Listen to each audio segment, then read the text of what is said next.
Now and then a piece of news hits and it grabs everybody's attention because the subject matter is hard to imagine or hard to understand.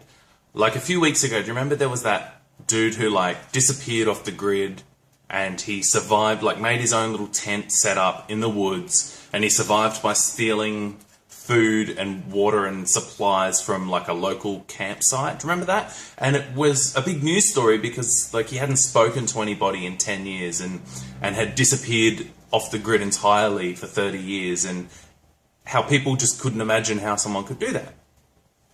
Other times you'll have a big viral video hit because the subject themselves have a big character. Do you remember Ted Williams, the guy who was like homeless, and someone shoved a camera in his face one day and he had this voice that was just so kind of mesmerizing and iconic. He got rich and famous and he was all over the internet and all over TV because everybody just couldn't get enough of him.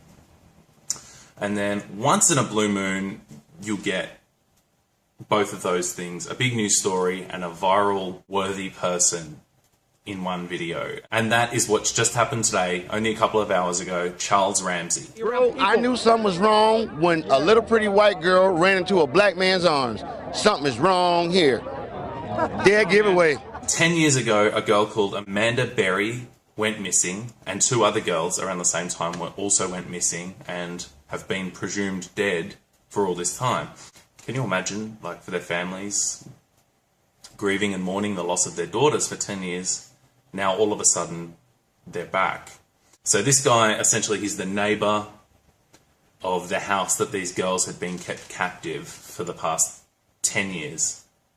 And the reason that this is going to be a huge news story is not only that. I mean, 3 girls missing for 10 years, all of a sudden that's a big news story. But this guy, the neighbour, Charles Ramsey, he is quite a character. You just got to check this out. I meet my McDonald's. I come outside. I see this girl going nuts trying to get out of her house. So I go on the porch and she says, help me get out. I've been in here a long time. So, you know, I figured it's a domestic violence dispute. So I open the door. This dude is just going to be so famous. You know he's going to be interviewed on everything. I say, my neighbor, you got some big testicles to pull this off, bro. Because we see this dude every day. I mean, every day. How long have you lived here? I've been here a year. Okay. You son coming from? Right. I barbecue with this dude. We eat ribs and whatnot and listen to salsa music. You son coming from? Yeah. They eat ribs and whatnot. You see where he's coming from, bro? This guy's just so charming and just so like a character out of a cartoon or something.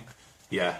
So I mean, it's horrible what's happened to the girls, but I mean, the good thing is at least they're alive. So that's great. And I guess I just wanted to share my amusement with the animated neighbor. He's certainly a little bit of fun in a horrible story. So check him out. Have a great day. Okay, bye. You got some big testicles to pull this off, bro.